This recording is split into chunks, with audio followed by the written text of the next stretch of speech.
Typhoon Wipha made landfall on coast of Taishan city in China's southern Guangdong province at around 15:20 IST. After landfall, Wipha weakened to the level of a severe tropical storm. It continues westward and will eventually reach Vietnam later in the week. Typhoon Wipha has been wreaking havoc even before the landfall.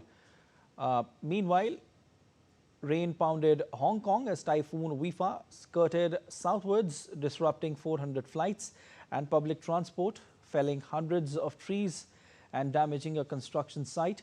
Just after landfall, weathermen lowered the typhoon signal in the Asian financial hub to 8 from the maximum of 10, which had been hoisted for nearly 7 hours. Hong Kong's airport authorities said 80,000 travelers were hit by the rescheduling of 400 flights forced by the typhoon. Wipha, which is in Thai means splendor, also passed over the Philippines at tropical storm strength and drenched parts of Taiwan. All right, indeed, India's Akshay Dongre joins us on the phone line. Hi, Akshay. As Typhoon Wipha has made a landfall, what is the current situation, Akshay? Well, Siddharth, if you are talking about the current situation, then Typhoon Wipha has made landfall in China's southern Guangdong province. And after the landfall, the typhoon, as you have rightly mentioned, has weakened to a level of a severe tropical storm, which still remains a big worry for not just China as far as mainland is concerned, but the neighboring region as well. So we are getting details that the speed at which Wipha actually was moving towards the mainland was about 160 kilometers per hour and was located earlier when it was reported about 60 kilometers southwest of Guangdong. That was about 5 GMT. The timing. So the situation remains critical. The highest level of warnings of this tropical storm has already been given by the authorities in Hong Kong. Preparations were made, but given the trend of extreme weather events that we have especially triggered by the worsening global warming and climate change, the situation can worsen anytime soon. So the authorities are on a lookout.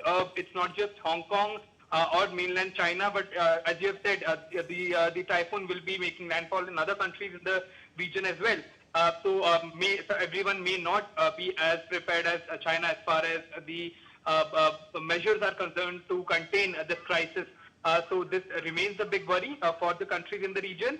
But again, this typhoon has raised question about the worsening situation when it comes to typhoons, when it comes to other of these kind of extreme rainfall. So the situation is now happening more frequent than ever before. And, the world really will have to take a hard look once again at the situation where the world is at with regards to global warming, the climate change that is rapidly impacting especially the global south countries.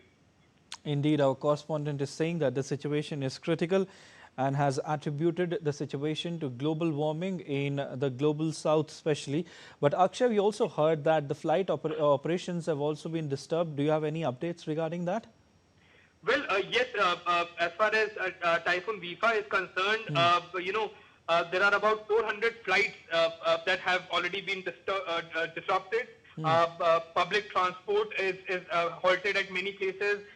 Trees fell in several parts of Hong Kong as well as mainland China now.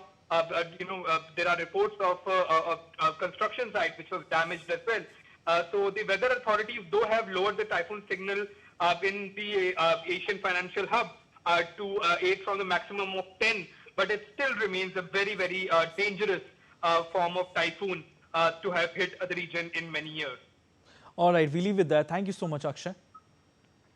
And earlier on Saturday, a tourist boat capsized in Vietnam due to the impact of Typhoon Wipha. The incident took place in Quang Ninh province of Ha Long Bay, a popular tourist destination in the north of the country.